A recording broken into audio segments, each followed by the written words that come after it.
កាត់ចូលសាច់រឿងពីថ្មីយើងមានឃើញសាន់ជីជាមួយនឹងលូហ្វីគឺគាត់ធ្វើការជិះទូកគឺលូហ្វីគេនិយាយលេងជាមួយនឹងសាន់ជីសម្រាប់រកបាត់តពេកគាត់នៅលើទូកជាមួយ3នាក់គេហើយគឺគេបានគូរូបបរោះម្នាក់ដែលបរោះម្នាក់នោះគឺមានជាមកវែងទៅបរោះម្នាក់នោះថាឯងហ៊ានមើលងាយមេរបស់យើងនេះមានឈ្មោះថាអាឡងគឺនេះលូហ្វីគឺគាត់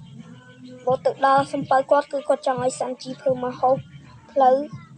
សាច់ផ្លូវដើម្បីឲ្យគាត់បរិភោគពេលនោះសាន់ជីគឺគាត់ងើបឈរឡើងទៅមកទុកស្កា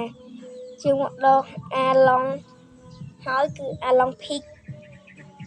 ជាអាឡងគឺអាឡងបាននិយាយគ្នាជាមួយនឹងកងម៉ារីនជាមួយនឹងកូនចៅរបស់គាត់គឺមុខចាប់ខ្លាំងមែនទែនគឺមេកងម៉ារីននឹងគឺគាត់និយាយគ្នាជាមួយអាឡងរឿងថាការមុនគឺមានមនុស្សច្រើនជាខ្លាំងតែតាំងពីអាឡងមកគឺមានមនុស្សសំបីតែម្នាក់កាត់ដល់ឡែនេះគឺសូរ៉ូគឺជីទុកជាមួយនឹងអ៊ូសបការធ្វើរំណាទៅបន្តទៀតជាមួយនឹងបែកនោះដែលជួយធ្វើទុកគេគឺបានមកដល់អាឡងភីកហើយគឺភ្ញាក់វាគឺចម្លងទៅមើលទុកគេទុកគេនៅច្រាំងមកខាងនោះពេលនោះសូរ៉ូត្រូវគេចាប់ចង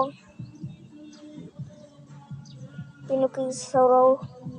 ទៅបីគេចាប់ចងហើយក៏ដល់ក៏គាត់នៅញញឹមសប្បាយចិត្តដែរតមកគេទៅការមើលផែនទី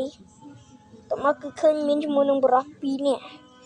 ដែលគឺហាក់បីដូចជាសត្វពាក់កណ្ដាលមនុស្សពាក់កណ្ដាលចឹងគឺឈរនៅមាត់ច្រាំងពេលនេះអាឡងបានចាប់សូរ៉ូមកហើយអាឡង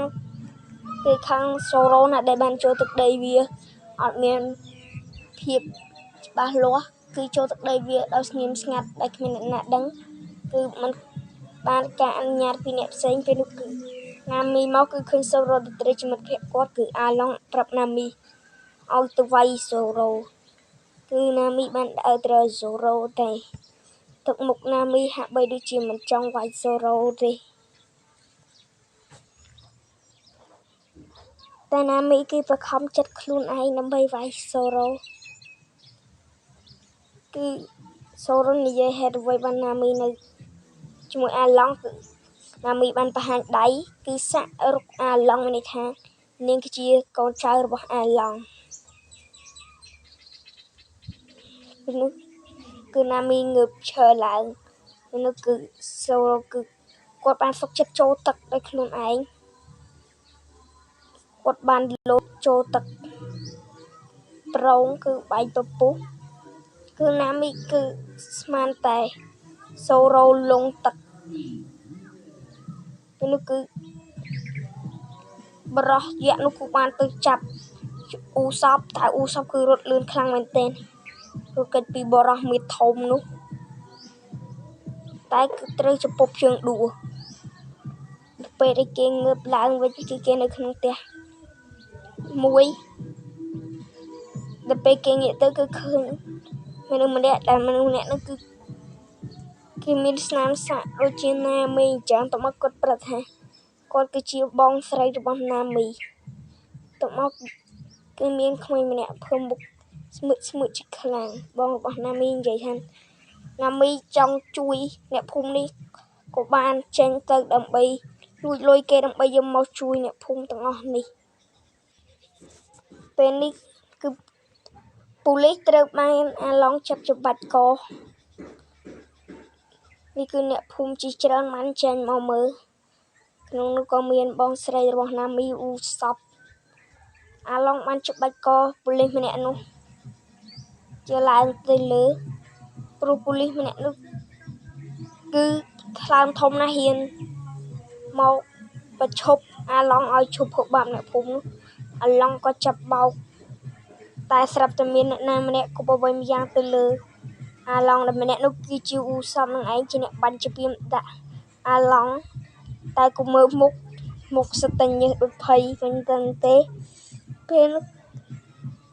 គឺអ៊ូសបគឺមានភាពញ័រជើងជាខ្លាំងព្រោះខ្លាចអាឡង់គឺអាឡង់ខឹងអ៊ូសបជាខ្លាំងវាក៏បានលើកផ្ទះមួយដែលអ៊ូសបកំពុងនៅឈើពីលើក៏បានគប់ទៅឆ្ងាយធ្វើឲ្យបាក់ផ្ទះនោះតមកអ្នកភូមិច្រើនបាននាំគ្នាទៅខាត់អាឡង់តមកក៏បានចាប់អាឡង់ទៅវិញកុំឲ្យបកករឿងតមកអ៊ូសបគឺគាត់រត់លឿនខ្លាំងមែនទែនគាត់បានការរត់ចេញពីកន្លែងនេះគឺនៅកន្លែងនេះវិញគឺត្រូវចូលរវាយខ្ទេចអស់បាត់ទៅហើយកន្លែងនេះគឺស្មៅមានភាពបកើលកើជាខ្លាំងដល់មកគឺអ្នកដែលនៅក្នុងស្មៅនោះគឺជាអ៊ូសបគាត់បានលួចចេញមកគឺធ្លាក់មកគឺគាត់និយាយទៅគឺគាត់ឃើញទឹកជ្រោះហូរឡើងលើពេលនោះគឺមានមនុស្សកាត់ត្រីមួយដែលបានចេញមកធ្វើឲ្យអ៊ូសបភ្ញាក់ផ្អើលជាខ្លាំងពេលនោះអាឡង់គាត់ក៏បើកទ្វារចូលមក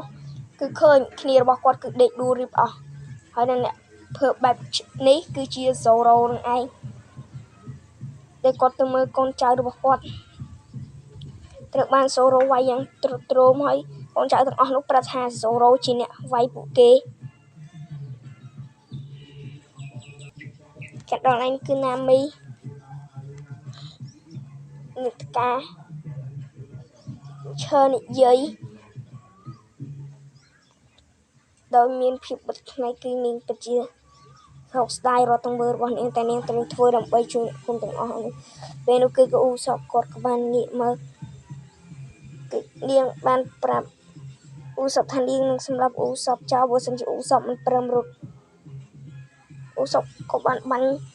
ជាពីមគ្រាប់ផ្សែងមួយហើយគឺគាត់ដើរទៅកន្លែងណាមីទៅត្រូវណាមីចាក់មកកំបិតទៅពេលផ្សែងចេញទៅវិញគឺ